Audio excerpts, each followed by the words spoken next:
వయస్సున్నా అందచందాలే ఉన్నా కొందరికి ఆ దృష్టి లేకపోవడం, ఉన్న లాంగ్ సైట్ లేకపోవడం, దూరదృష్టి లేకపోవడం. నీ కళ్ళు నీ శరీరానికి దీపాలు, నీ దేహానికి నీ కళ్ళు దీపాలు. నీ కళ్ళు చెడిపోతే సర్వ శరీరము చెడిపోతుంది.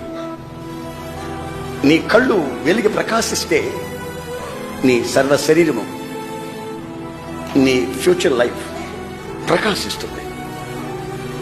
గనుక ఈ ప్రకాశమానమైన జీవితం నీకు అవసరం. ఎందుకంటే చీకటితో మిళితమై ఉన్నటువంటి ఈ లోకపు వెలుగులో ఏది వెలుగో ఏది చీకటో నీకు అర్థం కాని పరిస్థితి, ఏది మంచో ఏది చెడ్డో తెలియని పరిస్థితి. అందుకే ఈ లోకంలో మనం ఉన్నప్పుడు ఇతరులకి మార్గదర్శిగా ఉండేటట్లు, మన దీపం ఆరిపోకుండానట్లు, మన యొక్క నిరీక్షణ లేని స్థితిలో నుంచి ఒక్కసారి ప్రభు మేల్కొలుపుతూ ఈ రోజున చేయి పట్టి నిన్ను లేవమంటున్నాడు. నువ్వు లేవాలి.